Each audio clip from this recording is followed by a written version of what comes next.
मैं खाली वो बताता हूँ।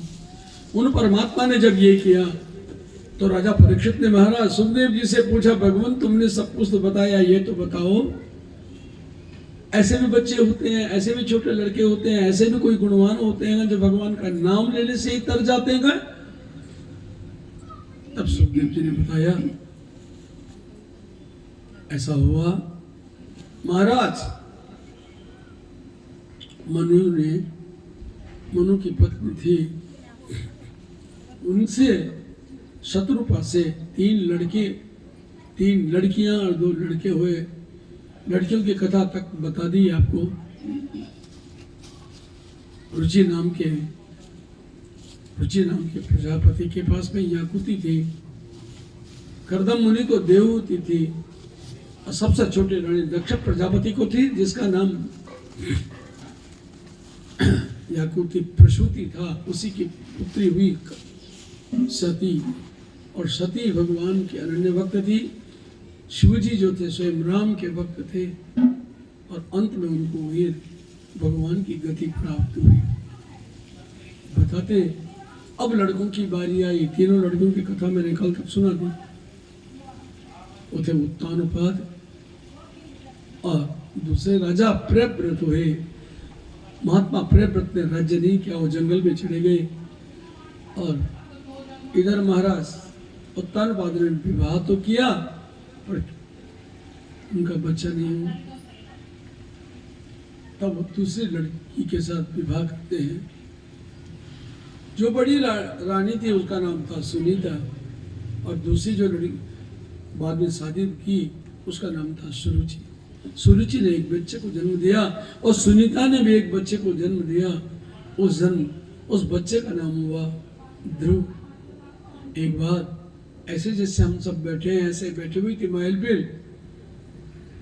और वहां छोटी रानी को लेकर के महाराज उत्तानपाद सिंहासन पर बैठे थे, उनके पास में पहुंच गए ध्रुव।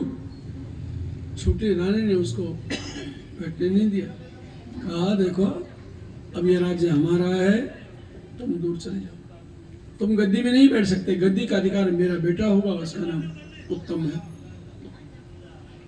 बड़ी छोटे बच्चे हों ज्यादा ही गुस्सा आता है, उनको भी क्रोध आ गया बच्चे को, और जा करके अपने सीधे माता के पास पहुंचे। वहां माता के पास जब पहुंचे तो सारा मामला दूसरे ढंग का हो गया। वहां जाके महात्मा ध्रुव जो है बहुत ज्यादा चिढ़ गए। कहा क्या बात है? कहा मेरी माँ ने ऐसा कहा। छोटी माँ ने कहा है अगर मैं तुम्हें सिंहासन में बैठना है तो मेरे गर्भ से जन्म लो, जाओ उस भगवान से पूछो, उसकी आराधना करो। तो माँ ने कहा क्या बुरा क्या क्या उसने? अच्छा तो किया ना, भगवान का ही घर तो बताया। जाओ, जरूर परमात्मा तुम्हें सद्बुद्धि प्रदान करेंगे और तुम्हारी कामनाएं सफल होंगी। भगवान के वचन में महात्मा ध्रुव ने जो स्तुति की संस्कृत में भी सुनाएंगे और उसमें भी सुनाएंगे। पहले वचन में आ जाएगा।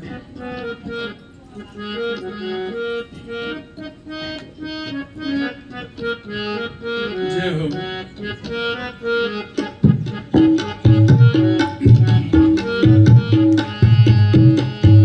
नाम तुम्हारा तारणहारा, नाम तुम्हारा तारणहारा, कब तेरा दर्शन होगा। नाम तुम्हारा तारणहारा, कब तेरा दर्शन होगा। जिसकी रचना इतनी सुंदर, वो कितना सुंदर होगा, वो कितना सुंदर होगा। नाम तुम्हारा तारणहारा, कब तेरा दर्शन होगा। जिसकी रचना इतनी सुंदर, वो कितना सुंदर होगा, वो कितना सुंदर होगा।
सा दंड हतो यथाई त्वामिषन्तं पितरं सन्निवाचं जगाम मातु सकाशा। सापत्य माता दूसरी माँ, छोटी माँ ने जाकर के जो मेरा अपमान किया है, ऐसा देख करके वो रोते रोते अपनी माँ के पास गए। सुनीति ने देखा बच्चा रोता हुआ घर में आके, बिल्कुल ऐसा लग रहा है दंड हतो यथा अहि। अहि कहते हैं सांप को, किसी सांप को डंडे से मार दिया, वो अधूरा अधमरा हो जाता है, फिर उसका क्या नतीजा होता है, कुटुंब का ही नाश कर देता है। ऐसा महाराज ध्रुव का तमतमाया हुआ चेहरा देखा। अरे पुत्र क्या हुआ, क्या हुआ? तब पूर्ववासी जो लोग थे उन्होंने बताया तुम्हारे बेटे के साथ में ऐसा ऐसा हुआ। छोटी रानी ने उनको वहां से निकाल दिया। ये सुन करके महाराज सोच में पड़ गए। माता ने उसको समझाया, दीर्घं श्वसन्ति प्रजनस्य पारौ अपश्यति बालकमागबाला मा मंगलम तात परेषु संस्थां भुङ्क्ते जनो यदपरदुर्गदानात्। बड़ी लंबी लंबी सांस ली माता ने और चुप हो गई। अगर मेरा भाग्य होता तो फिर दूसरी आती ही क्यों? बेटा तो मेरा भी था, फिर मेरे को ऐसा कैसा कर दिया, बिल्कुल निष्क्रिय बना दिया। छोटी रानी के पीछे लालच में आकर के राजा इतना पागल हो गया कि अपने बेटे को भी नहीं पहचान सकता। परंतु अच्छे लोग जो होते हैं वो संयम से काम लेते हैं। उन्होंने जाकर के बेटे को गोद में बिठाया और ध्रुव से कहा, ये संग्र पद्मो परिचर्य विभावनाया गुणाधिपत्ये अजूद्यतिष्ठं कल्पारमेष्टं पदम जितात्मा स्वनिभावि वन्द्या। जिनके चरणों में जाने से मनुष्य का जीवन पवित्र हो जाता है वे भगवान अधोक्षज यानी भगवान कृष्ण। तेरी माँ ने भले ही तेरा अपमान कर दिया, लेकिन उसमें इतनी सद्बुद्धि रही कि उसने तुझे कोई और नहीं ऐसा कहा, जा भगवान के चरण पकड़, प्रभु के दरवाजे में भेजा ना। अच्छी बात है पुत्र, तेरे दादा परदादा सारे के सारे जो थे उन्होंने जाकर के भगवान की आराधना की। आराधना करने से उन लोगों को सदगति प्राप्त हुई। तेरी जो छोटी माँ है, माना कि वो राज रानी बनने का स्वप्न देख रही है, अपने बेटे को राजा बनाना चाहती। बनने ऐसे हजारों राजा पैदा हो गए, चले गए, कोई पूछना नहीं। लेकिन भगवान को प्राप्त करने के लिए हजारों राजाओं में से कोई होगा जिसने देखा नहीं तो नहीं देखा। तू ऐसा काम कर, तू जाकर के प्रभु का ध्यान कर, देख ईश्वर मदद करेंगे। महात्मा ध्रुव ने जब सुना तो ध्रुव घर छोड़ के निकल गए। चले जा रहे हैं गुस्से में, रास्ते में उनको तब तक महात्मा नारद मिल गए। अरे नारद ने कहा, ए पुत्र, ए राजपुत्र कहाँ जा रहा है? कहा तप करने। जानता है तप क्या होता है?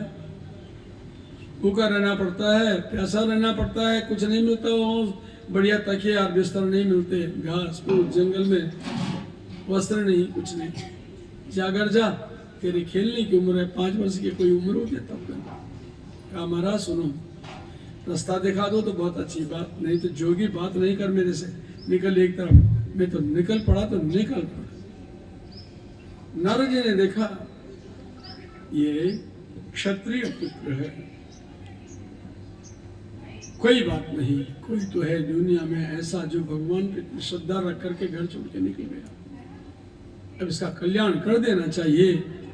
बैठाया ध्रुव, सुनो तुझे जो कुछ पता नहीं है, मैं तेरे को जो समझाता हूँ, यहाँ से पश्चिम दिशा की तरफ जाना, वृंदावन नाम का वो नगर है, यमुना जी का किनारा है, वट वृक्ष है, पीपल के वृक्ष हैं, वहाँ स्नान करना और उत्तराभिमुख बैठना, उत्तर दिशा की तरफ मुख करना। बैठ करके संयम नियम से अपने आप भूख प्यास को सहन कर करके और भगवान का ध्यान करना। लेकिन भगवान का ध्यान करोगे कैसे? तू तो बस सोचेगा सामने आ तो नहीं आएंगे, पहले पाँवों का ध्यान करना, पाँव पे नख हैं भगवान के, बड़ी लालिमा उनमें छाई हुई है। फिर घुटनों का ध्यान करना, गोलाकार घुटनों के ऊपर अतल वितल सुतल तलातल रसातल मातल पाताल, ये सातों लोग निवास करते हैं। फिर उनकी जांघों का ध्यान करना, उसके ऊपर रिद्धि सिद्धियां विराजमान हो करके महालक्ष्मी और कमला दोनों विराज, भूदेवी और श्री देवी दोनों ही निवास करते हैं। तब उनके कमर पे, नाभि कमल पे देखना, उस नाभि से एक कमल निकला है जिसके ऊपर ब्रह्मा जी का जन्म हुआ है। फिर नाभि मंडल का ध्यान करके फिर उनके विचार वक्षस्थल का ध्यान करना, जिनमें नाना प्रकार के चिन्ह प्रकट हो रखे हैं।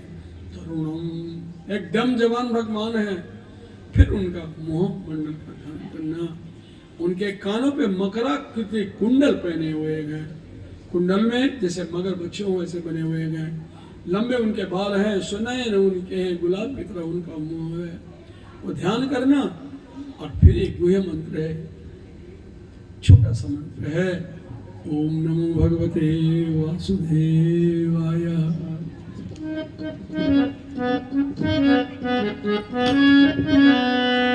ओम नमो भगवते वासुदेवाय।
ये गुह्य मंत्र जो है, तुम यमुना जी के किनारे बैठ करके एकांत में भगवान का ध्यान करके ये मंत्र बोलना।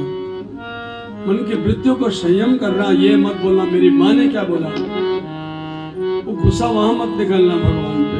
हाँ, और मेरे भाई को राजगद्दी मिली और मेरे को नहीं मिली, ये भी मत सोचना। सिर्फ ये सोचना परमात्मा के सामने मैं बैठा हूँ, वही सब कुछ करेंगे, उन्हें पे छोड़ देना सारा। जाओ पुत्र। उनके कहने पर महात्मा ध्रुव चले आए और जाके यमुना जी के किनारे पे जैसे बैठे। कल हम परसों जिस दिन ये हमारी कलश यात्रा निकली थी, 17 जगह पर बैठे होंगे, सभी नहीं बैठे। कभी पाँव पे दर्द, कभी सर पे दर्द, किसी को प्यास लग गई। वहां बैठना नहीं है सर, सीधे अपनी जगह पे जाके जब स्नान करोगे तो ध्यान मेरा करना। देख तो सब तुम्हें कल्याण की प्राप्ति होगी। जाओ। महाराज ध्रुव ने उनकी बात सुन ली और पहुंच गए अपने सीधे वृंदावन। सायंकाल था, एक डुबकी लगाई उन्होंने पानी में, ठंडे पानी में, और पेड़ के नीचे बैठ गए। परंतु शाम को तो भूख भी लगती है और नींद भी आती है। वहां उनका माँ बैठी थी जो खाना पका के दे, कहीं ठीक नहीं है। चलो भूख जीतनी पड़ेगी, नींद जीतनी पड़ेगी। महाराज शांत चित्त होकर के सारे रात ओम नमो भगवते वासुदेव। फिर सुबह उठे, यार ये तो कुछ जम नहीं। भूख लग जाती है, नींद आ जाती है, आलस आ जाता है, ये सबको कैसे जीते? जब तक हम कोई नियम, जैसे व्रत बनाते हैं, जब तक कोई नियम नहीं बनाएंगे ये सिद्धियां प्राप्त नहीं होंगे, न भगवान आएंगे। और ये नियम तो अपने शरीर के मुताबिक आदमी को खुद बनाना चाहिए।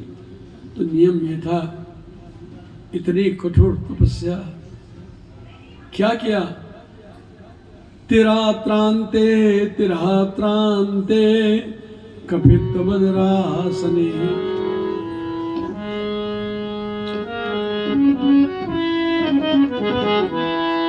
तेरा त्रांते कपित बदरासना।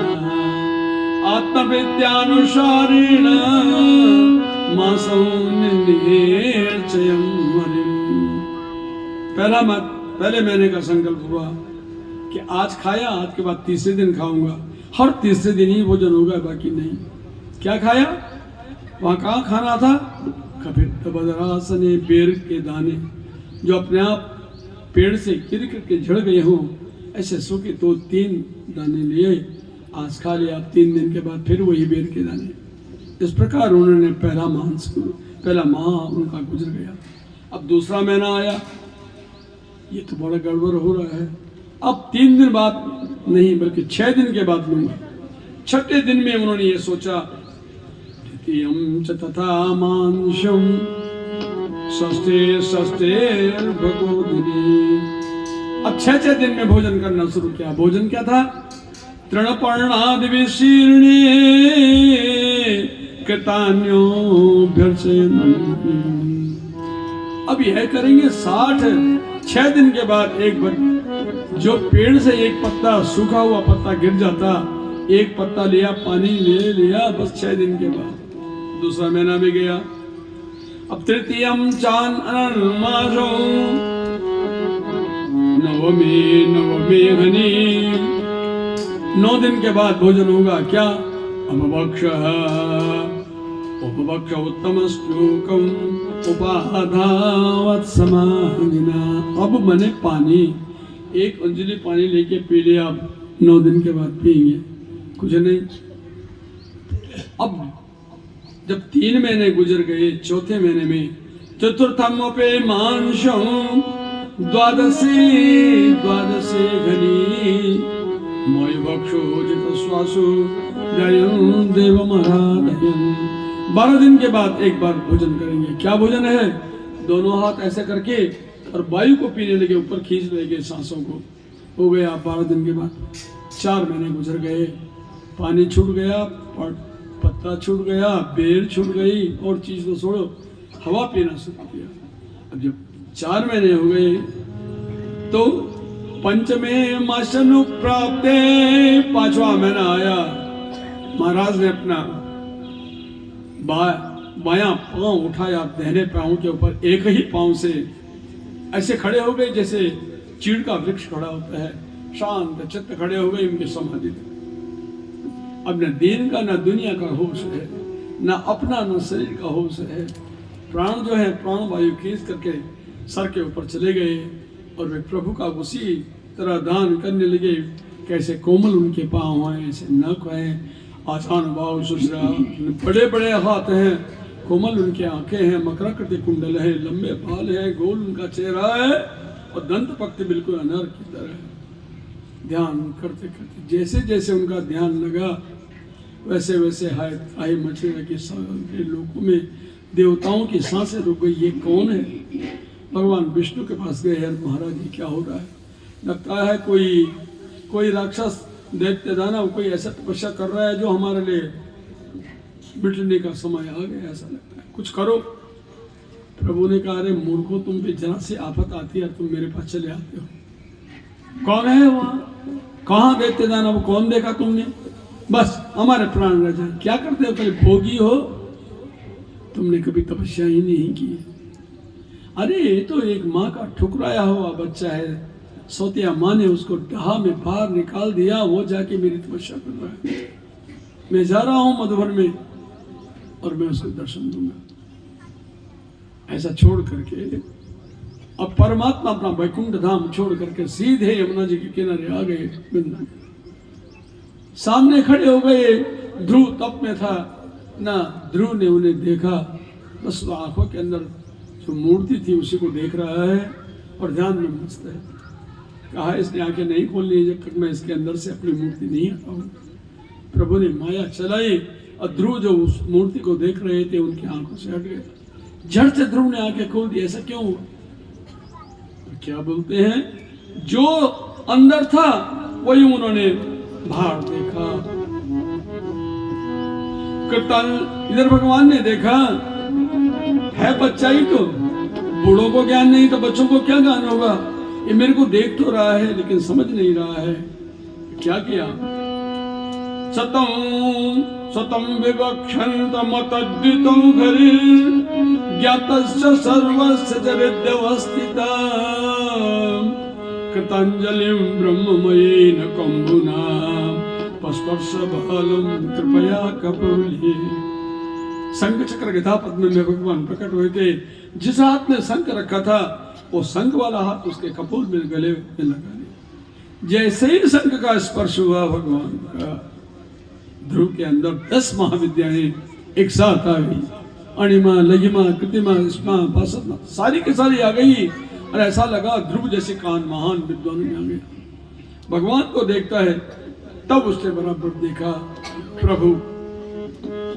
सवे तदेव प्रतिपादितां गिरां देवी परिज्ञात परात्म निर्णया तम भक्ति भावो व्यगणत सत्वरो परिश्रितो रस्त्रवशं ध्रुवक्षति। महात्मा ध्रुव ने दोनों हाथ जोड़ लिए, दंड के समान गिर करके प्रणाम किया और भगवान की स्तुति करते हैं। यों तप्रविश्य मम भाचमिमं प्रसुप्तां संजीवयत्यखिल शक्तिधरस्वधाम्ना अन्यश्च हस्तचरणश्रवणस्त्वगादीन् प्रणम्यो भगवते पुरुषाय तुभ्यं। जो मेरे हृदय के अंदर बैठ करके मेरी सोई हुई आत्मा को जिसने जगाया, जिसने मुझे ये अन्यश्च हस्त चरण, हाथ दे, पांव दे, कान दे, नाक दे, शरीर दिया, और जिसको लोग परमात्मा कहते हैं, ऐसे पर ब्रह्म को सामने पा रहा हूं, मैं उन्हें प्रणाम करता हूं। प्रणाम करने लगे भगवान की उसको। और बाद में बोला एकस्त्वमेव भगवन्निदमत्न शक्त्या मया ख्ययोरुगुणया महदादिशेषं सृष्टानुविश्य परसस्तमेव नानेवतारसु विभावसु यद्विभाषि। जैसे दारू कहते हैं लकड़ी को, जैसे लकड़ियों के अंदर आग होती है उन्हें पता नहीं चलता, पर दोनों लकड़ियां घिसो तो आग पकड़ लेता है। इसी प्रकार परमात्मा जीवात्मा लकड़ी की तरह है और उसके अंदर परमात्मा स्वयं है, लेकिन देखिए लकड़ी को ज्ञान नहीं कि मेरे अंदर आग है, ऐसे जीवात्मा को ज्ञान नहीं कि मेरे अंदर भगवान है और रोता है। लेकिन तुम ऐसे हो कि तुमने अपने उन सोई हुई आत्मा, जैसे सोया हुआ पुरुष जब खड़ा उठता है तो स्वप्न में क्या देखा भूल जाता है, ऐसे ही जीवात्मा माया में लिपट होकर के खाने पे ध्यान देता है और चीजों पे ध्यान देता है और परमात्मा को भूल जाता है। लेकिन मैं चाहता हूं कि मैं अब ऐसा ना करूं। इस प्रकार की बहुत लंबी प्रार्थना है, इतने श्लोक बोलेंगे तो किताब पूरी होगी नहीं, पर मैं समझा देता। इस प्रकार जब ध्रुव ने नाना प्रकार से भगवान की स्तुति की, भगवान ने पूछा ए ध्रुव इधर आओ, आज तेरी तपस्याओं से प्रसन्न होकर के मैं प्रकट हुआ, ऐसा कभी किसी के साथ नहीं हुआ। देखो तुम्हें मैं अपने लोक को ले जाता हूं, जो वैकुंठ है वो भी छोटा पड़ेगा तेरी भक्ति के सामने। मेरा जो वैकुंठ है बहुत छोटा है, इसलिए मैं तेरे लिए अलग स्वर्ग की रचना करता हूं। अलग वैकुंठ से ऊपर भी गोलोक है और गोलोक के ऊपर जो लोक बनेगा उसे लोग ध्रुव लोक के नाम से जानेंगे। लेकिन पुत्र तब तक तेरे को इसी धरती पे रहना पड़ेगा। अब सुन मेरे बाप, जब यहाँ से तो घर को जाएगा, घर जाएगा, तेरे माता पिता तेरे स्वागत के लिए खड़े होंगे। अब द्वेष मत रखना, मेरी माँ ने ऐसा कहा। तेरी माँ ने तो एक राज्य के लिए ना बोला, तो पूरे संसार का राजा बनेगा। कुछ मत करना, बल्कि सम्मान देना उनको। माष्म का माह गौमा माष्म, गुस्सा नहीं करना वहां जा करके। मेरी अनन्य भक्त जो है वो सिर्फ मेरी आराधना करते हैं, नश्वर वस्तु की आराधना नहीं करते। सब नाशवान और पुण्य नाश नहीं होता है, सत्कर्म हो। तुम घबराओ नहीं। इसके बाद जब तुम घर जाओगे, तुम्हारा पिता उसी दिन तुम्हारा अभिषेक करा के तुम्हें राजगद्दी दे देगा। अब तुम राजा बनोगे। और इसके बाद में पिता वनवास को जाएगा, कुछ दिन तुम्हारा छोटा भाई उत्तम, उसको भी सनक चढ़ेगी। मैं भी शिकार खेलने को जाऊं, वो बद्रिकाश्रम की तरफ जाएगा, वहां जाएगा, यक्षों के हाथ से मारा जाएगा। तो उसकी माँ अपने बेटे को ढूंढने के लिए बद्रिकाश्रम की तरफ जाएगी, और वही बांस के जंगल होंगे, रहे होंगे, अब तो कुछ भी नहीं है, वहां बांस का जंगल होगा। जिस रास्ते से जाएगी बांस आपस में टकराएंगे, उन पे आग लगेगी और वो जल करके वो भी मर जाएगी। तब तेरा राज्य होगा, तेरे द्वारा बड़े बड़े यज्ञ होंगे, तेरे द्वारा यक्षों का संहार होगा, और तू चक्रवर्ती सम्राट बन करके यहाँ रहेगा। तब तक तेरा लोक तैयार हो जाएगा, जहाँ तुझे आना है वहाँ तो अपनी माँ के साथ में मेरे लोक में प्रवेश करेगा, जहाँ तेरा स्वागत मैं करूँगा। ध्रुव ने कहा, महाराज इतनी बड़ी तुमने लिस्ट बना दी है, जिसको मैं याद ही नहीं कर पाऊंगा कब क्या होगा। तुम इतना बोलो कि कितने वर्ष के बाद आऊँ। छोटी सी बात, लड़का नौकरी पे गया, 5 साल पे जरूर आएगा। बोलते हैं, वेदाहम ते व्यवचितम् हृदिराजन्य बालक तत्प्रेक्षामि भद्रं ते दुरापमपि शुभ्रता। अब तुम प्रस्तुते तो बनो पित्रा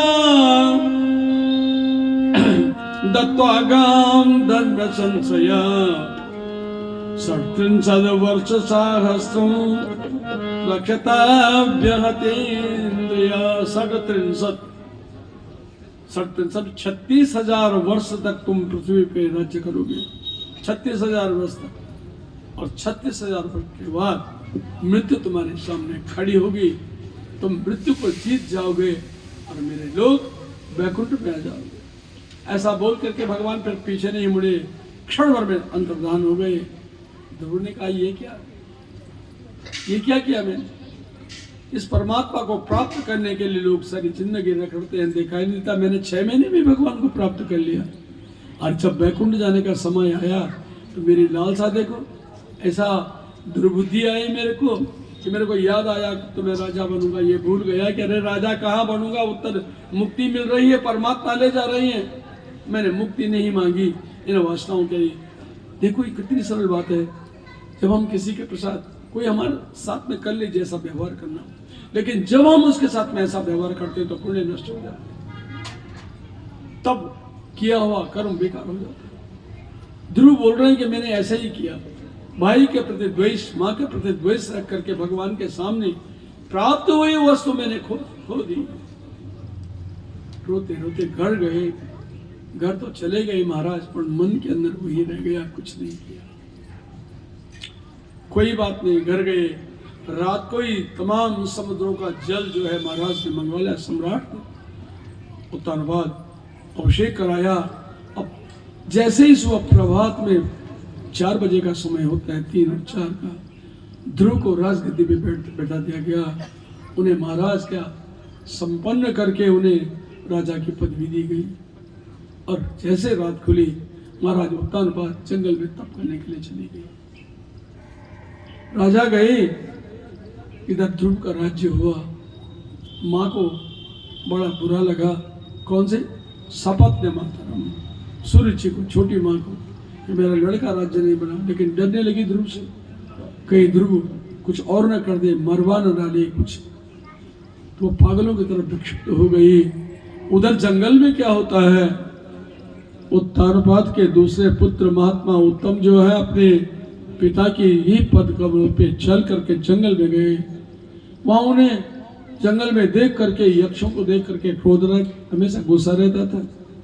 क्रोध के कारण उनसे युद्ध हुआ और वहां मारा गया। उत्तम मारा गया।